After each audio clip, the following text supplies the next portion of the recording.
네, 현상을 꿰뚫어보는 통찰력으로 오늘 시장 준비합니다. 전문가 모시고 인사이트 구하는 시간인데요.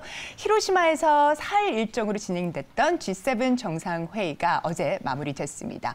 어제는 윤 대통령과 기시다 총리 또 한국인 원폭 피해자들이 모셔져 있는 위령비에 공동 참배를 했습니다.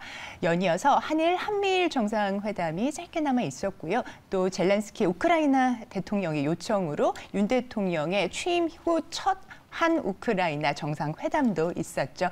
회담 내용 정리해보고 우리 시장에 미칠 영향도 짚어보도록 하겠습니다. 최영우 인포스닥데일리 기업정책연구원장 모셨습니다. 원장님 어서 오십시오. 반갑습니다. 네, 그 주말에도 이번 주에도 예, 뉴스가 굉장히 많이 나왔습니다. 좋은 소식 많이 나온 것 같아요. 예, 그래서 이제 전체적으로 이제 뭐 신냉전하고 뭐 이 중국과 러시아에 대응하는 또 세계의 흐름 뭐 이런 거 있는데 일단 좋았다는 거에 첫 번째는 우리 뭐 윤석열 대통령의 위상이 굉장히 높아진 상황이고요. 그다음에 우리가 드디어 전 세계 글로벌 이슈에 어떤 목소리를 낼 수 있는 자리를 갖습니다. 윤 대통령의 위상이 얼마나 높아졌냐면요. 우리가 이제 만찬장에 가면요. 주빈이 있고 그 앞에 있는 자리가 이제 두 번째 높은 자리죠. 거기 앉으셨어요. 그리고 굉장히 많은 기회에 미국 대통령 옆에 앉아서 계속적으로 협의하는 모습 등을 봐서 G8의 우리가 가능성에 대해서도 많은 이런 그린라이트를 봤고요. 특히 이제 전체적으로는 새롭게 우리가 뭐 디커플링이니 뭐 이렇게 하지만 일단 G7의 큰 흐름은 디커플링 그거 아니다. 서로 뭐 깐부처럼 편먹고 하는 게 아니라 디리스크다. 전체적인 위험을 제거하는 부분에서 우리가 가보자.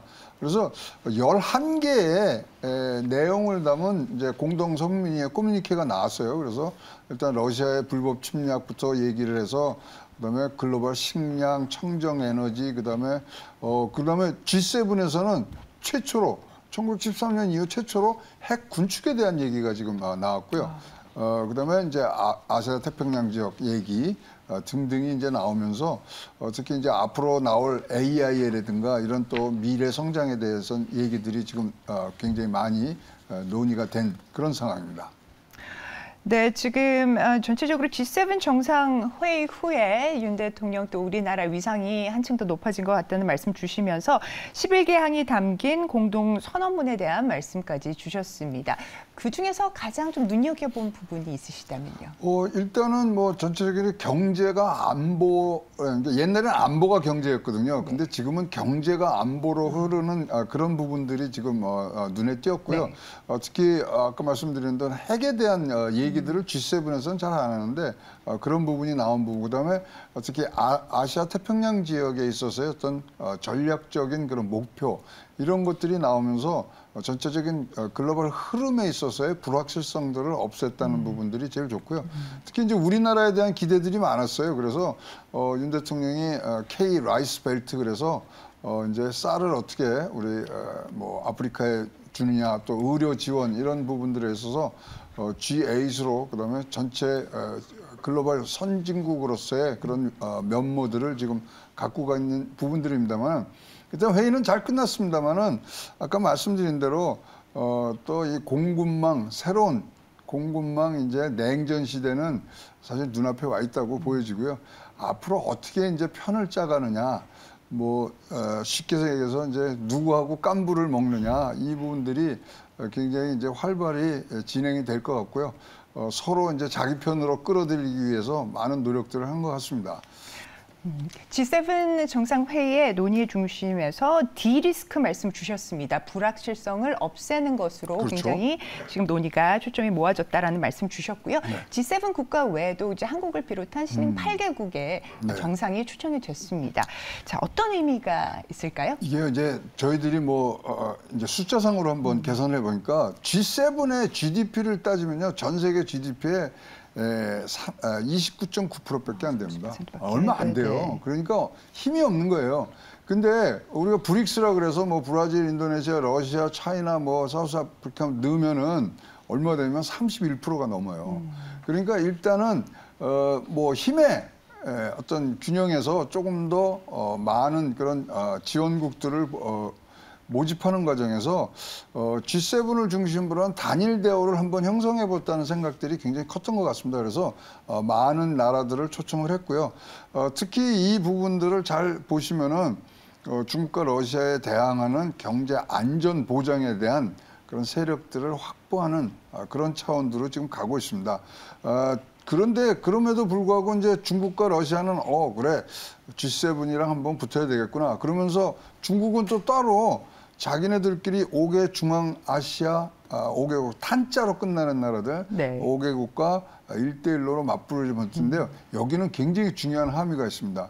5개국이 과거에는 러시아 연방의 일원들이었잖아요.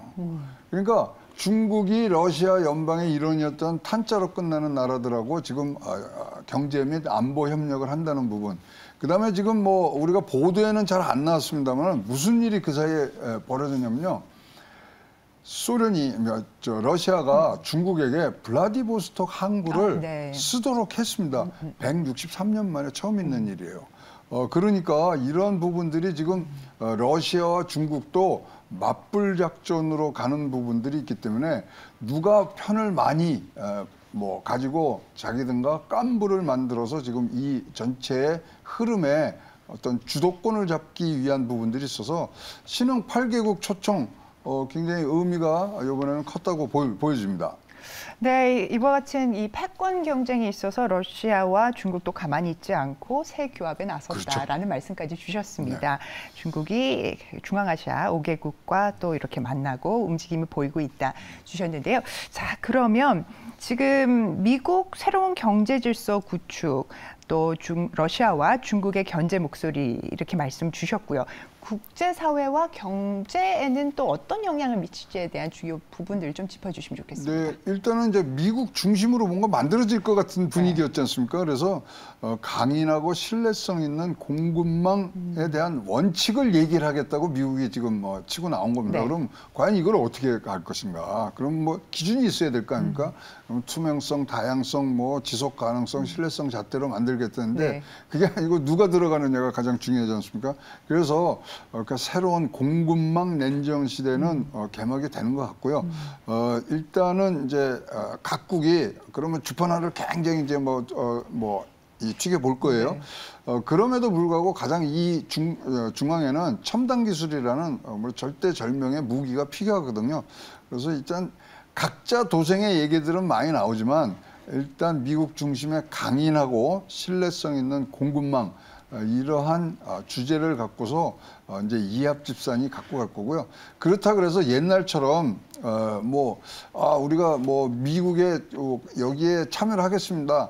하지만은 동상이몽격에 또 각자의 국익에 따라서 행동하는 모습들이 옛날같이 아주 단일 대우보다는 조금 자기 중심의 그런 공급망들이 계속 나오지 않겠냐 보여지고요.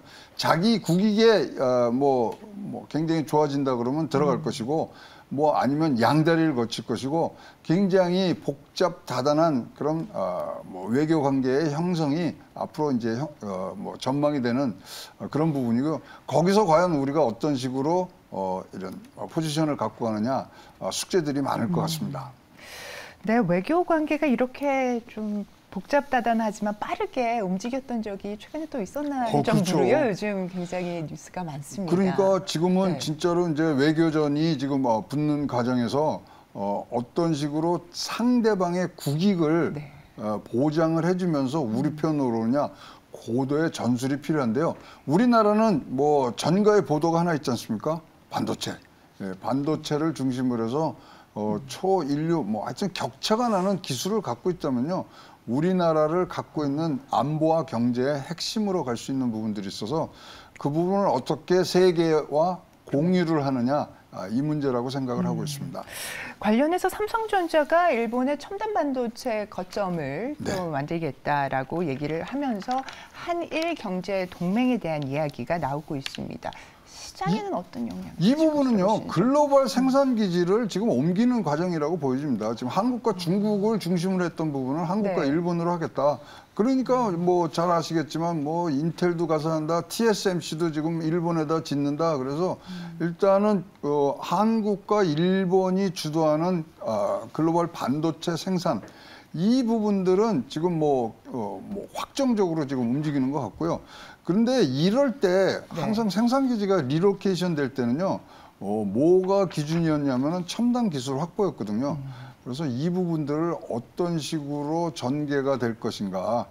특히 이제 초미세 뭐 2나노, 1나노까지 지금 내려가는 초미세 공정에 뭐 선점을 하는 그런 지역이 이런 생산 기지의 뭐 중심으로 떠오르는 건 굉장히 중요한 부분들이고요. 우리나라가 그러면 일본에 가서 왜 하느냐? 여기도 우리 굉장히 사실 일본이 테스트 베드로는 세계에서 최고입니다. 네. 가전제품도 잘 만들고 있기 때문에 우리가 비메모리 또 특히 시스템 반도체를 조금 더 발빠르게 움직이기에는 일본 현지에서 R&D와 그다음에 생산을 같이 하는 그런 굉장히 고도의 전략을 갖고서 일본의 반도체 거점을 만들고 있지 않냐 이렇게 보여집니다. 네, G7 정상회의 이후 관련주들의 뭐 움직임도 궁금해지는데요. 어떤 식으로 시장에 좀 대응하면 좋을까요, 원장님? 아니 근데 너무나 좋은 게요. 네. 최근에 한국 증시에 해외 투자가 너무 많이 지금 들어오고 있어요. 그 5월 19일까지 보면 11조가 들어왔거든요. 근데 이게 1995년도 전체로 했을 때도 9조밖에 안 들어온 게 이게 지금 굉장히 빠른 속도로 들어오고요. 네. 5월 18일, 19일만 양일만 따져도 지금 1조 달러가 들어왔습니다. 그러면 분명히 뭘 탄 것 같아요. 그래서 머니무브가 있습니다. 머니무브가 있고 그다음에 이 머니무브의 사실 90%가 뭘 샀냐면요. 우리나라 반도체를 샀거든요. 그래서 반도체가 굉장히 좋고요. 나머지 10%가 그럼 어디로 갔느냐? 엔터테인먼트에 지금 주로 지금 들어간 부분들이 있습니다. 지금 코스피가 올해만 해도 지금 13.48%를 지금 상승폭을 갖고 있는데요. 사실 우리보다 높은 데가 니케이예요. 니케이 네, 지수도 지금 18% 정도 오른 부분들이 있는데 사실 성장 가능성으로 보면은 이 부분은 한국으로 몰릴 수밖에 지금 없는 부분들입니다. 그래서 외국인들이 지금 순매수 굉장히 높고요.